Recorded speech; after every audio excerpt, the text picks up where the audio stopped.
When I think back on it now, this was so stupid and so reckless. I could have been arrested, put on the sex offenders register. It really doesn't bear thinking about. Seriously, don't try this at home.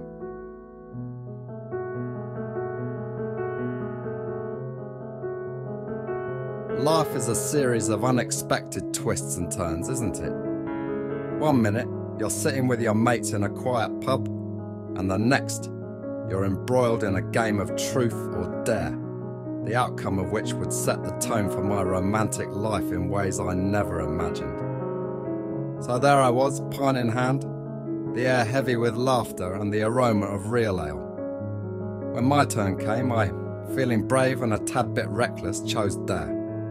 My mate Tom, ever the instigator, laid out the challenge. "I dare you," Tom began, his grin a wide chasm of amusement, "to take a compromising photo of yourself and send it to a random person in your address book with the caption, 'I've always loved you.' And you can't tell them it's a dare for 24 hours. It was one of those dares you would never accept in a million years if you were sober. But on my 4th or 5th pint of dirty blonde, my drinking choice of the evening, I was up for anything. Even though my heart dropped to my stomach, an intoxicating mix of fear and thrill coursed through my veins. I couldn't back down now. With my adrenaline pumping, I retreated to the restroom, took a somewhat suggestive photo, nothing too scandalous, mind you, and hit the send button without giving myself time to reconsider. The recipient, a woman from my office named Emily, who I had always found attractive, but never had the nerve to approach. I could hardly breathe as I sent the message, my heart pounding in my chest.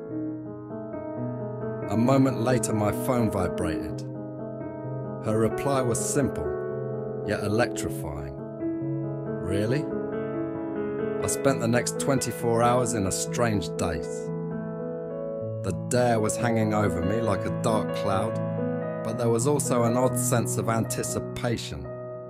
What if this dare, as ridiculous as it was, led to something more? Would I get another phone call or text from Emily? Or perhaps a knock on the door from the police? When the 24-hour mark hit, I texted Emily explaining the situation, expecting her to be angry or mortified. Instead, her response left me reeling.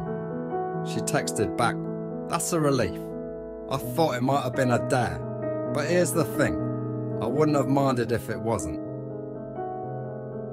Emily and I then started dating. It didn't last long, but I loved it that she always called me Big Boy. This is my confession, a tale of a dare that escalated into something more than a silly game. A dare that inadvertently pushed me to express hidden feelings, leading to an unexpected revelation of reciprocated attraction. It was a dare that blurred the lines between playful jest and reality, opening the door to something more profound, to something that smelled suspiciously like love. I got lucky, very lucky. Don't try this at home. This short story is part of a 6-part Truth or Dare confession series entitled Red-Faced Confessions, 6 Spicy Truth or Dare Stories, Volume 2. To hear the other 5 confessions in this series and other stories like this one, please subscribe to the Romance Diaries on YouTube. And if you have enjoyed this confession, please show us some love by hitting the like button.